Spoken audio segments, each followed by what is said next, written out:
Hello, my name is Annette DeLu, and you are listening to The Heart of You.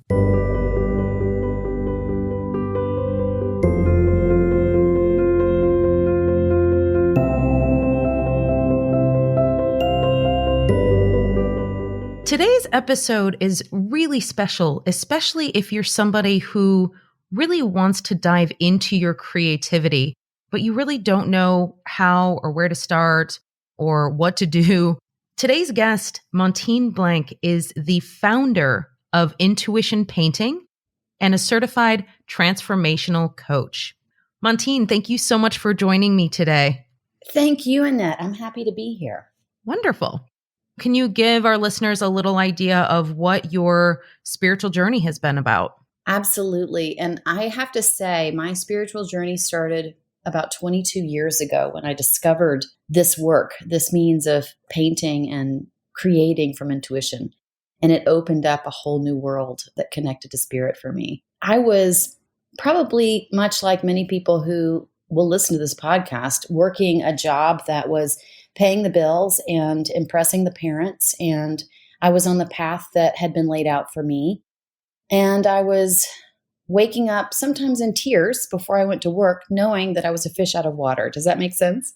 Totally. Yeah. So after a few months of these, teary-eyed mornings, I thought, this can't be my life. I loved the people I worked with. I very much respected my boss, and I could see the benefits we were bringing other companies in our consulting firm, but it didn't resonate with who I am and who I needed to be. And I couldn't be my full self in that environment. I wasn't seen, I wasn't heard, and I wasn't even known, I would say, to myself, right? I didn't know who I was. I just knew I wasn't that. Yeah. And in my role as a consultant, I had to work with companies to help them figure out their mission and vision. Do you know what I mean when I say that? Yeah.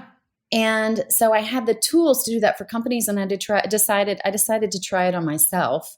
And the words that tumbled out of that process were shocking to me. They were, I aim to use creativity to help others know, grow, and heal themselves. Oh my gosh. Yeah. That's powerful. Yeah. And I had no idea where it came from. At the time, I wasn't creating, I wasn't making art of any kind. I had been to one experience probably a year prior where a woman allowed people to just express with paint. And something in that 2-hour class planted a seed. Yeah. And that seed grew and wanted to take over, and I had to let it. Beautiful. It sounds to me like it was a bit of a channel, right? Like you actually channeled that message from directly from the universe. When you got that message, did you understand what it was? I hadn't thought of it like that, like a channel, but you're right. I think it was a download. Yeah. No, I didn't. I didn't understand what it meant. It felt right. It felt like ultimate truth, It wasn't clear to me in any fashion. And my first thought was art therapy, and I had a real hesitancy around that course, which I'll explain later. But so I went to the internet. So back in 1999, the internet was just coming online. It was a baby. It was a baby. It was baby interwebs. And I looked up this concept of using art to heal others. And lo and behold, a woman by the name of Aviva Gold had just written a book called Painting from the Source. And with this book, she really brought to light at that time the past 35 years of art as a therapeutic means of coaching. Right. Now, I'm going to tell you, at the time, and even up until 2012, 13 years after I discovered this concept, I didn't know it was coaching, Annette. Oh, yeah. I didn't know that you were using art, even though I'd been doing it for 13 years. I did not know you were using art as a third person in the room who could tap into your archetypes, your higher self, your spiritual connections, your divinity, your dreaming self, your muse. I did not know that painting process created a portal to all the unconscious and subconscious parts of yourself inside and out. Wow. It's really important, I feel, to discuss this portion of it because I get asked this question a lot from my clients, which is, I know what I'm meant to do. Like, I'm getting guided to do this X, Y, or Z. I have no idea how to do it. So that's almost exactly what you got. You got that channeling or that message saying, this is what you're supposed to do and this is what is aligned for you. But obviously at that moment you're like, well, I don't even know what this is or how I'm going to do that. How long did it take for you to get from getting the message to actually figuring out what exactly it was? Well, I'm going to bust the bubble of thought that has to take a long time because within a Good. year, within a year, Good. so actually so I found the woman, right? Yeah. I called her. She answered. Mhm. Turns out she was coming 6 weeks later to the town where I live to do a book signing. Mhm. And she stayed with me. And within 3 hours of meeting her, I felt like I had a second mother. Oh, that's incredible. It was incredible. Wow. And she offered a 2-year training within a year or two of that. So I've molded the process since I learned it from her in a way that I teach it differently. Mhm. But my first experience with the process as close as I teach it was a 10-day trip to the south of France in lavender fields. So it was kind of hard not to fall in love with it. Well, next time you have one of those, let me know. Since I live in Paris, it would be just a hop, skip, and a jump. Well, she hosted that one, but I do host the retreats in Italy, so you can come Oh, with me lovely. there. Oh, I'll I be here can in totally May. meet you there. Come on. That's amazing.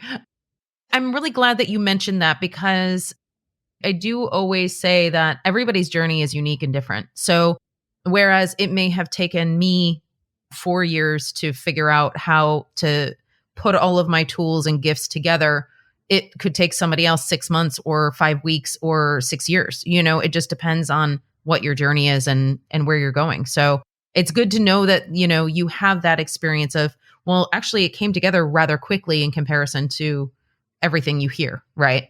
Well, yes, but I also think you have to take into account what the struggle was in terms of the length of intensity before you get to the point that you're ready for change. True. So Yeah. I was probably uncomfortable for quite a long time Mm, before I took action. And so yes, the journey is different. There is a slider on that scale, but mm. there's no better or worse. Well, and I feel like sometimes when it takes a little bit longer, it is simply because you need to have those experiences in order to potentially help others who are in the same boat, right? Who have, maybe in the future, if you're going to be some sort of coach or somebody who is going to be helping others to actually experience some of those things that you will be helping people with actually helps you get them through it, right? So Sure. and I found that to be the case over and over again. So it really just it depends on, what your soul is here to do and what you signed up for, you know? Exactly. And, I think you'll agree with me that standing in gratitude as the universe unfolds is the best way you can meet it. Yeah, absolutely.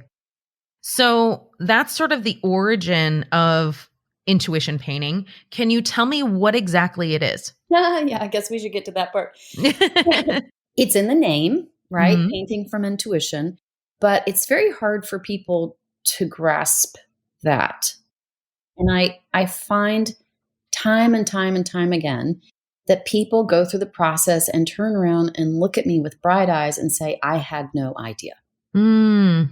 I had no idea this was possible. I had no idea I could do that. I had no idea this was inside me. Mm. I'm going to attempt to explain the apparently unexplainable, or at least I have not been great at explaining it. But so what happens over time, starting from when we're very young, is we learn how to get what we want and avoid what we don't want, right? Sure. And language becomes our most potent tool in achieving both of those goals. Mhm. So, your filtering system around what comes out of your mouth is fast and furious and effective. However, when you make art, you have no filtering system. Mm. So, if you can get out of your ego Right. and away from your fears and express spontaneously, there is a part of you that paints in a symbology for conscious you to receive. That's incredible. Yeah. I had to sit with that for a minute because like it's I know exactly what you're talking about. It needs to land in a particular way. And I'm not sure how else to describe that, but it's about having not done intuition painting yet. And I absolutely will. It is something that I'm imagining that it would be sort of almost circumventing Yes. the usual ways in which you express or think about things or experience things, right? Well, you're circumventing your limbic system. Ah, You're yeah. circumventing your prefrontal cortex. You're Right. not letting the 10-cent computer that's that a quarter of an inch thick above your eyes and your forehead run the show. Right. You're letting that massive supercomputer behind, right, the rest of your brain take the paintbrush. And Right. what happens is you begin to dream on the paper. Mm. Your inner language, which also occurs in your dreams, is Mm-hmm. what begins to emerge. Mm. Your visual voice. So now, does this come up pretty quickly? Like the second somebody starts putting the brush to paper, does it happen pretty quickly? I wish I could show you a visual. Is there a way to include a visual that you can share with your listeners? Yeah, absolutely. We'll put visuals in the social media images, and we can also include a link in the Mm, show notes where people could go to your website and that kind of thing. So yeah. okay. So we're going to include a link to what I'm about to describe to you. Okay. It's called the Intuition Painting Process Flow. And it has 6 stages that a painter goes through when they're doing intuition painting. Mm-hmm. Those include getting centered, letting go of your blocks, connecting to flow, to your muse. I call it the yin principle because I tell people it's when you take your oars out of the water and let the river of creativity move you along. Mm-hmm. And then imagery appears and we move into the reveal state where we find out what your unconscious or your dreaming self or your divinity is trying to show you Mm-hmm. and what it wants from you and what it wants you to release, what it wants you to grow, what it wants you to reintegrate, what it wants you to reframe, any of the above. Okay. And then you give that to the painting. So the painting morphs. The Mm. painting transforms, but also simultaneously, your inside stories change. Oh, interesting. Yes, the transformation happens in parallel. And Right. then the 6th phase is integration. So the 6th Okay. phase is integration. That's when all the pieces come together and you can revel in this newfound clarity and I don't know, it's insight. It's so hard to describe. But Sure. you can step into the energy that is showing up for you to take on. Yeah. Maybe it'd be helpful for me to give you an example. Please. So your initial question was, do people drop into this? So I Mm-hmm. didn't answer that directly. Let me just say there is a process. I call it right brain whispering. Okay. There is a process that's required for people to shed their hesitancy and their fear blocks, their Mm-hmm. creative blocks, to trust themselves enough to paint without a plan, without an intention, without a goal. Right. That is the hardest work because your ego will throw up all sorts of resistance. So we have to work through letting go of control, letting go of perfectionism, letting go of comparison, letting go of Mm-hmm. competition, letting go of analysis, letting go of story making. And everyone has their own block to face. Right. And if you really listen to what I just said, you'll realize that those are the types of things that would also serve us to let go of in life. So this becomes a life skills practice in an art studio. 100%. It's interesting because it does remind me a little bit of my experience in college. So I went to art school. So Okay. we used to do things that were called charrettes. And what our professor would make us do is literally lock ourselves in a room for 6 to 8 hours and just sketch. Like no matter what it was, just sketch, sketch, sketch. And it was rigorous and brutal, quite frankly, to do it for that long. But, Mhm. as a means to basically get us out of our head, essentially. So like, okay, so get out on paper really quickly the stuff that's in your head. Oh, draw it and then throw it. And Right. then by the end of the charrette, you're then actually tapping into your intuition and drawing or creating from that place that you're talking about, right? Yeah. So, I mean, obviously, I don't think that people need to sit in a locked room for 8 hours in order to do that. But I mean, that was That was sort of the experience I had with it. Well, that sounds like the left brain drain, right? Right. Yeah. Right. So the thing is, I love that actually. I love that he or she had the wherewithal to get you to that place. I think that's fascinating. Yeah. At the same time, what I want for my participants is to teach them the skills to have this practice that they can take away and do again for themselves. Yeah, sure. Right. So I give them the creative mantra prompts, the creative prompts that I just kind of started rolling through with you. I have, dozens of those, but I share a few with participants so that they can remember how to let go. Right. So how do you get somebody how do you get someone who is having resistance, let's say, if they're just completely frozen, they don't know what to do? How do you get people engaged if they're in that state? So there are 3 levels of, I don't know what you want to call them, but hiccups in the painting process that people run into. Okay. One I call getting technically stuck. Mm-hmm. That usually happens pretty close up front in the painting process and within the first couple of hours. Sure. And that's when you just don't know what to do next. Your left brain is trying to take over. You can tell you're trying to make stories. You start getting hesitant, right? You become self-conscious. You're no longer just painting. You're thinking of painting a thing. So it's a switch, right? It's a switch from being in it to being observing it. Right. And judging it, more importantly, and feeling lost. And so technical tricks are things like turn your paper, grab a different brush, squint, turn on a timer and paint faster. Like there's all these ways that I have for people to address being technically stuck. Mm-hmm. The next one is a creative block. And that's when people get blocked by their shoulds, their fears, their limits. Some of those we just discussed. Right. They may start comparing their painting to another person's in the room. They may get stuck on something that they think should be perfect. They may start making a story about it and they don't want to paint that story, right? So that's a little farther along, a little deeper. Mm-hmm. And then the last one, and this is the big bump in the road. Not everyone goes through this, but I call it resistance. And that is when your, I guess, ego, fear system, limbic system, whatever we want to call it, but your brain does not want you to go into the territory that it thinks your paintbrush is taking you. Oh, okay. And it tries to shut your whole body down in order to protect you from what it believes is about to show up.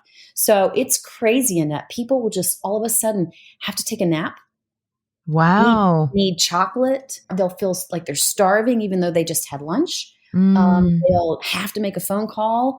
They'll worry something's going wrong at home and want to check their messages. They'll, crave a cigarette and they haven't smoked in 20 years. It's nuts. The body is a powerful resistor. Yeah. And so what I can do for people in each of those is talk them through so they recognize what's happening. Right. And then give them the tools to paint through it. That's all you have to do is paint through it. Yeah. I want people to have tools they can take away. So that's why, when you know something's coming, you're not as shocked by it. Yeah. It's a little more manageable. That's really beautiful because it sounds like when somebody goes through this, and like you were saying, not everybody does, but when somebody goes through that process, when they do go home and start doing this practice, they'll now be able to identify, oh, there's that need to go distract myself or have a cigarette or eat or do whatever. That's my coping mechanism to not deal with whatever this is inside that I need to look at, right? So identifying that in the experience of intuition painting is then giving them that signal of like, oh, hey, now I know what this is. I can recognize it. Yeah. And that's incredible. Yeah. It's another level of reveal. So you have the painter, you have the witness, you have the judge of the witness, and then you have the higher self, all in this painting process. Wow. How incredible. So what other things can people expect to feel energetically, like before a session, during a session, after a session? Because I know that when we do this energetic work, and it is the case across the board, the energetic work happens quantumly. So people can often feel things even before they start the work, Oh, yeah. because technically the work has already been started. So, what are some of those things that you've experienced with your clients? I mean, Annette, people are so afraid of art to begin with. Wow. You know Brene Brown, Yeah. right? She likes to talk about shame research, of course. Mhm. And she identified that 82% of US adults on average have shame scars, Mm. right? They carry shame, a debilitating shame of some kind. Do Right. you know that half of the people she interviewed will point to creativity mishaps or creativity judgments that are the source of their shame? Oh, interesting. And Yeah. she calls them art scars. Yeah. So that means 41% of adults are scared of expressing creatively and freely. So I have that barrier, right? So Mhm. it's not just like saying to someone, "Hey, this is going to make you know, grow and heal yourself." I have to Sure. get people beyond the fear of making art and visual art. It's not like a song where you can sing it and it disappears. Yeah. Well, and it doesn't even have to be just people who have never done art in their life, because I can speak from experience, going through art school and getting a design degree. I had a lot of trauma surrounding the judgment of my work from Yeah. school. So like, I had professors tell me, "Oh, your stuff is so weird. You should go work for Tim Burton." Now, I consider that a compliment, but Yeah. like, I would agree. they didn't mean it that way. And there were other moments where, I was told I wasn't good enough, or, maybe Right. you should try a different field, and, things like that. So it's like, even though I ended up becoming a successful designer after that, it still took me many, many years to break out of that shame and fear that I wasn't good enough, because that's what they told me in school. Right. Yeah. Yeah. So I have considered doing a class for people who have survived art school. I think that would be amazing. Because people come for various reasons, artists and non-artists, Yeah. and the process meets them wherever they are. So I like to say that, it's almost like the biggest boulders that are blocking your flow are what Mm. will show up first. Mhm. So it's a very individuated process, and every time you paint, a different thing emerges. Right. So yes, the judgment of art comes up quite frequently with people who have had, training. Sure. Art school. Yeah. Capital A. I call it the capital A, the fine art. So what we paint is art that's fine for me. Yeah. Yeah, exactly. I love that. Okay, so that's sort of like, that's the big thing that people potentially would feel before. What about during the session? Well, no, actually, if you don't mind, let me add to that. Oh, sure. So they have the fear of art. Mhm. Then there's the fear of what will be revealed Oh, okay. in a space, or in a circle of other people. Mhm. So it's the fear of what will come up and show up, not only what other people will see, but what they'll have to face. Right. So it elicits quite a bit of anxiety or nervousness for people the minute they sign up. Right. And then they talk themselves through it. But I've had people cancel their flights the night before they were supposed to fly in for a retreat, and then rebook them the next morning. I mean, it's intense for some people. Yeah. Yeah. Some people, they sign up, that's it. They don't think about it again until they arrive. So it's different Mhm. for everybody. But I would say the fear is if it's going to be anything, it's some kind of fear or nervousness or excitement Sure. that shows up beforehand. During the process, oh gosh, I don't mean this to sound, sometimes I don't want to sound overconfident in this process, Mm. but I would seriously say people are blown away. Right. I mean, that's the testimonials we get is, I mean, I think that's completely fair to say. I mean, absolutely. I mean, this kind of work, I imagine, is absolutely profound for a lot of people. okay, we don't teach people that creativity is their birthright, their Mhm. innate capacity. I mean, as a species, it's the only way we've survived. Mhm. We don't have fangs, we don't have fur, we don't have horns, we don't have anything to protect ourselves except our brain, Right. creativity. So it not only do you have that capacity, when people tell me, I'm not creative, I say to them, who's dreaming for you at night? Mm. Who's putting that film on the back of your eyelids every night? Right. Right. But anyway, so yes, there is the experience of just being surprised at what art can do. Sure. And then afterwards, I get calls from people regularly how their life has changed. Beautiful. In general, what are the most common comments you will get as to how their lives have changed? They feel freer, more open, more courageous, more confident, Mm. more powerful, more empowered. I mean, I had one woman, I love her story. She showed up to a retreat in Costa Rica and she met me at reception. And I could see her eyes widen because she thought, who is this petite little blonde and what does she have for me? She was a couple decades my senior. And Mm. then by the end of the course, right? 6 months after, by the end of the course, she understood the power of the process and we had Mhm. a mutually respectful relationship. Then she called me 6 months later, Annette. She had sold her home, moved to the town of her dreams, bought a condo, and was living absolutely how she wanted. Wow. Oh, that's so incredible to hear. Yeah. I love that. So it's different for everybody, but Sure. that's an uplifting story. And there's others too. I just worked with a woman who had been trying to excavate the trauma from a sexual assault when she Mm. was 17 Okay. and she was 80. So Wow. for 63 years, she has been trying to excavate the vestiges of that trauma. Mhm. And she came to an intuition painting retreat in 2022 and has told me it did the trick. I Yeah. mean, she is lighter, brighter. She is no longer living in a parallel rabbit hole when she's around other people, trying to be vigilant about what they're thinking, how they're judging, are they safe? All that stuff is gone. It really meets people where they are. Does that? Yeah.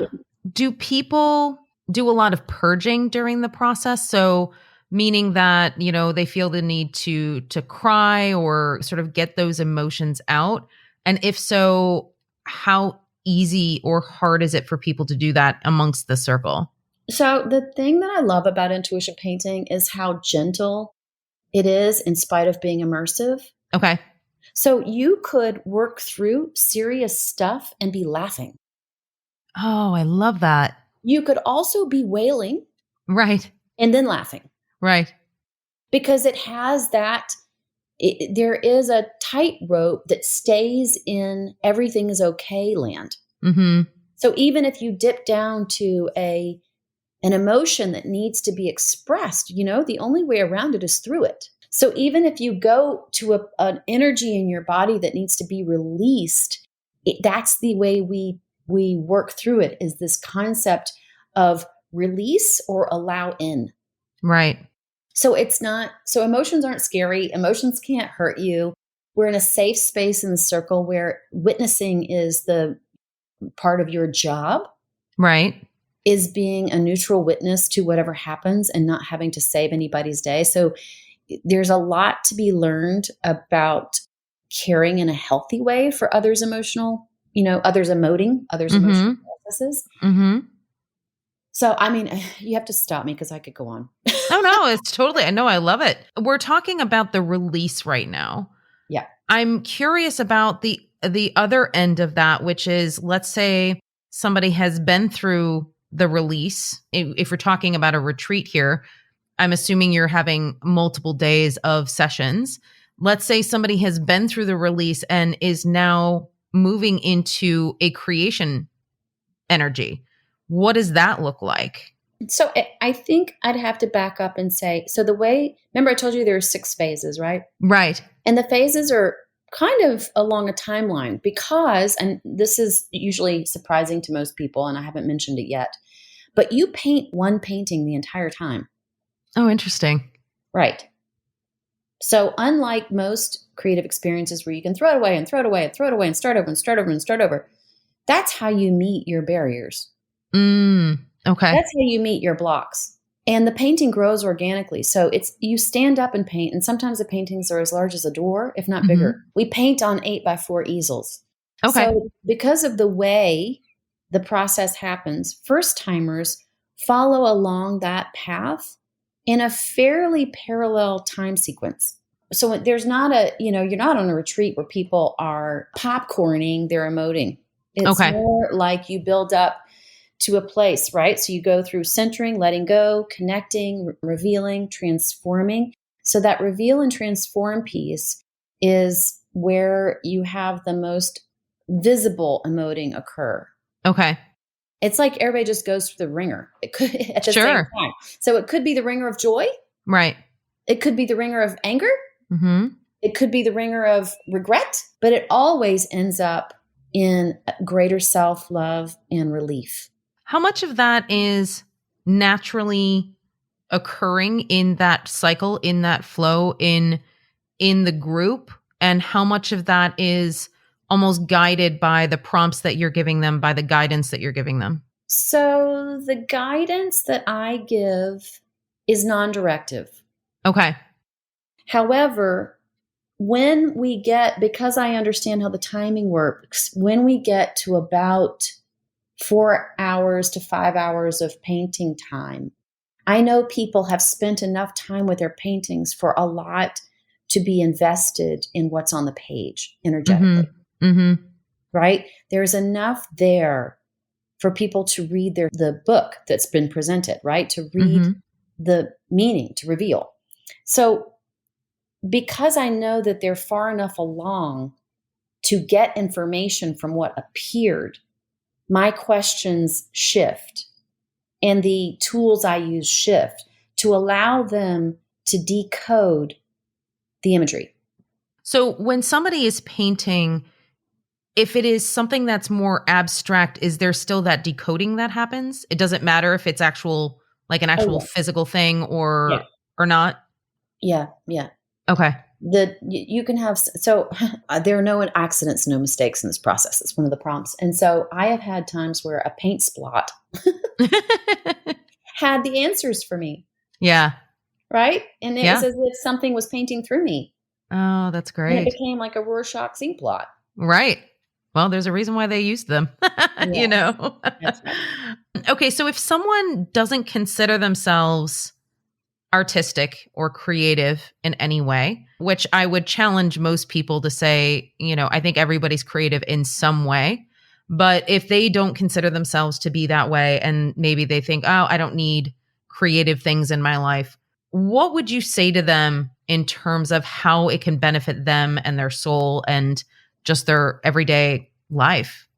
Well, I tell most people who don't have a lot of training, skills, experience, or confidence in their artistic abilities that that's great because they have nothing to unlearn, That's so huge.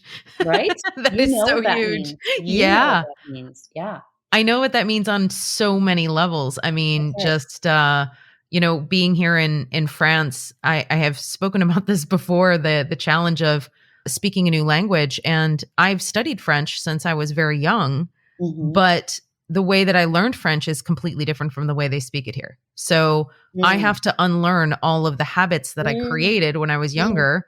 And it's basically like going back to square one, even though, I've had a lot of experience. So when I arrived here, I was like, "Oh, yeah, I don't speak French at all." Like, there's no amount of French Right. that I speak that is actually relevant because what I learned was 20 years ago, right? Okay, so I'm going to use those exact phrasing. There is no amount of art that anyone's been taught that will assist them in this process, Oh, wow, yeah. right? Because we Yeah. are cave painters. We don't do it, but we are. Yeah. You give a 3-year-old a paintbrush and put them in front of a paper, and they're off and running. Yeah. They don't care. They don't care. So we have to No. tap back into that energy. Yeah.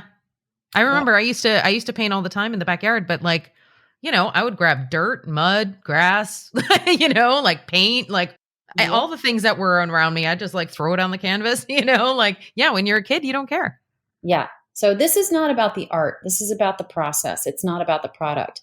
Yeah. And we actually use kids' paints and paper so people can't get attached or start thinking they're going to sell it or put it on their mantle. Oh, sure. Yeah.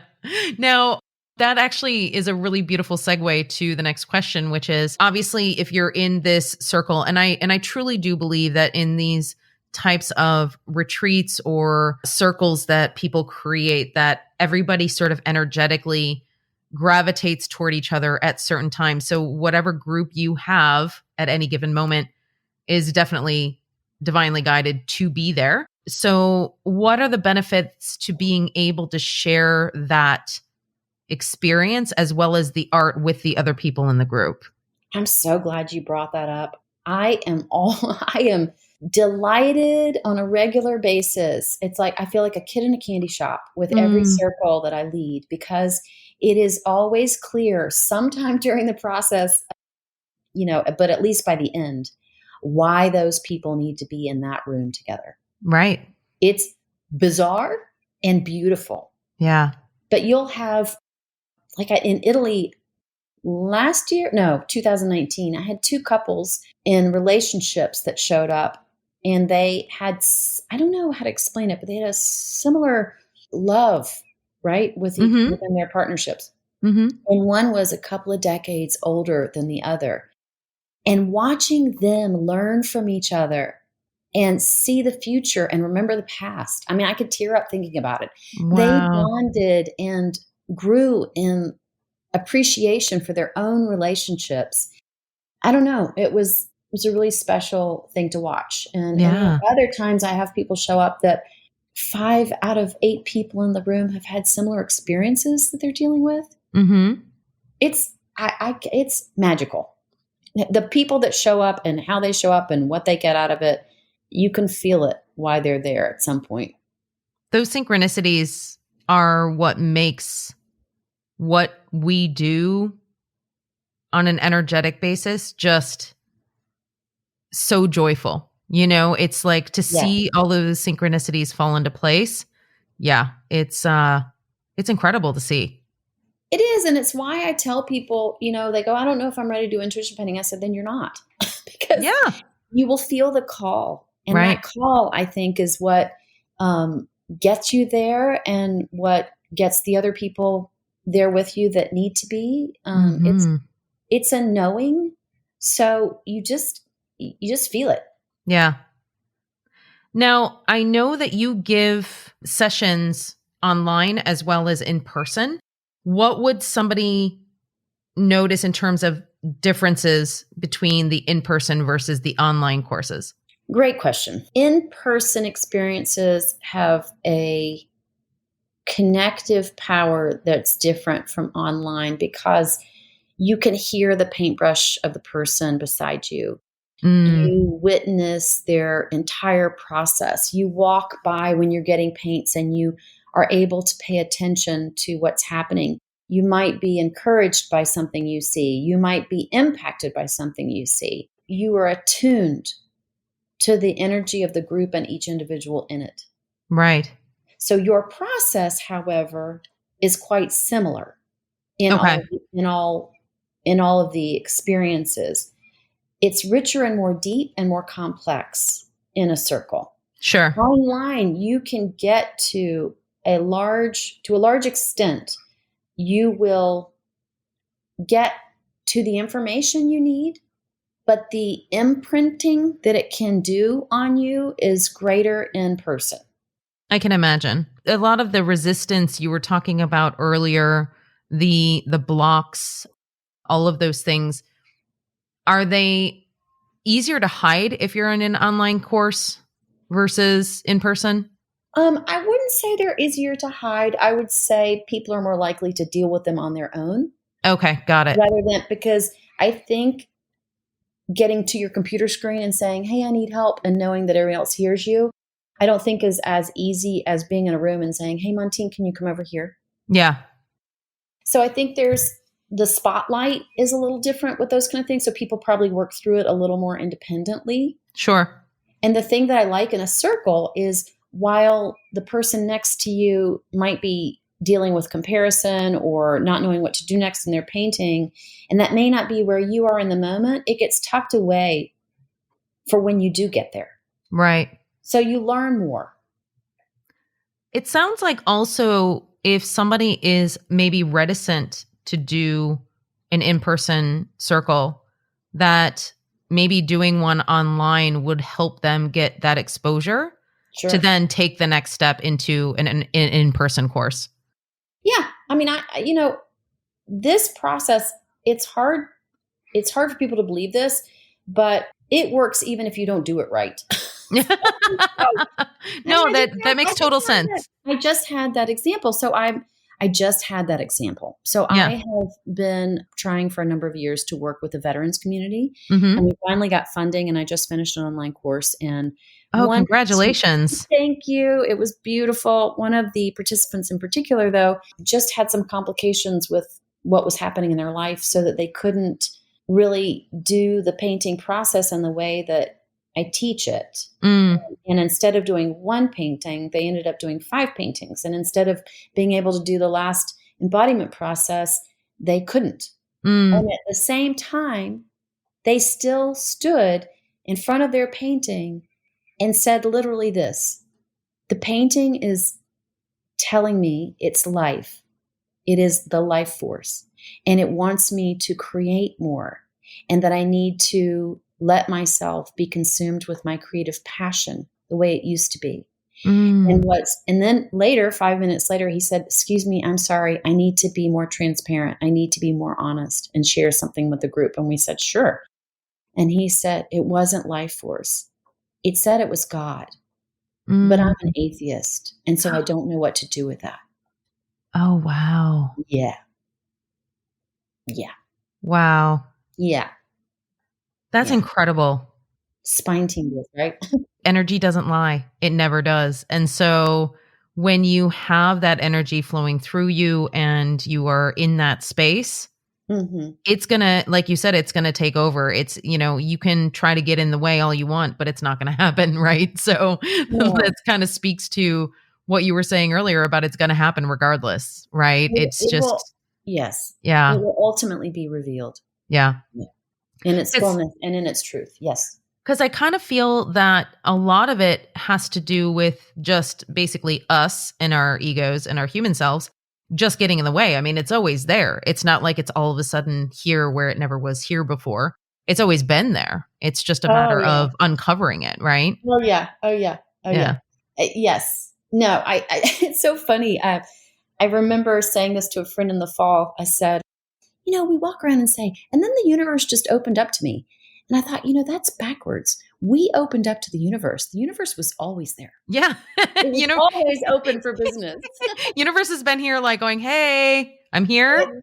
Yeah. Anybody there?" The like universe just opened up to me. I just have to laugh. Oh, well, maybe you opened up. yeah. Yeah, 100%.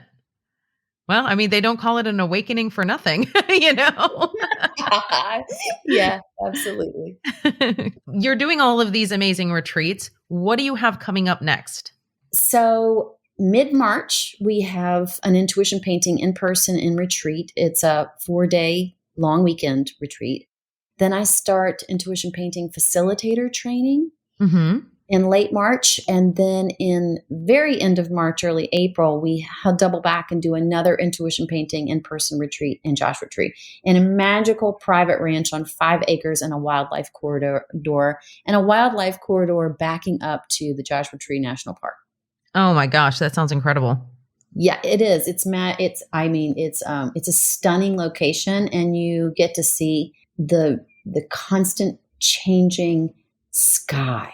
Mm. It's the stars are brilliant. Anyway, so location's nice. And then in late May, early June, I have 2 6-day in-person retreats in Tuscany, Italy, Ooh. with incredibly gifted chefs, an Ayurvedic massage therapist, a Reiki practitioner, a yoga teacher, and intuition painting in a private medieval Borgo, which is like a renovated farm complex, not a house. It's got Mm. 13 apartments, all to ourselves, with a pool and a view of Florence glittering in the distance. All right. So those of you who want to go to that one, you'll probably find me there. Yeah, and then we have a couple more in Italy in September. Same deal. So we Beautiful. try to do those at least once a year, but sometimes twice. Incredible. Oh, that's so great. So if somebody such as myself wants to sign up for one of these retreats or work with you in any way, how does somebody do that? Visit intuitionpainting.com. Okay. and you will find all the information about this work specifically, the Mm-hmm. schedule of events, because, I offer the transformational coaching and other online events. All my schedule is listed at lifeisanart.net. Okay. So Great. either one of those will get you the information. Where can people follow you on social media? Actually, this is probably a great link to send people because they can find. If you go to lifeisanart.me, Mm-hmm. you will find all the social media, all the offerings, the destination retreats, the schedule, the online courses, the facilitator training, the coaching, all of it.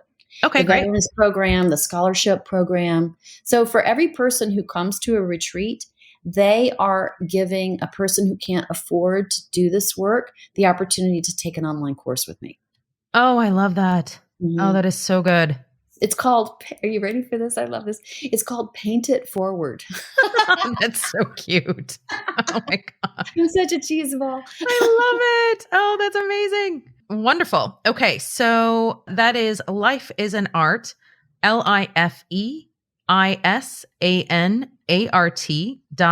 LifeisanArt.me.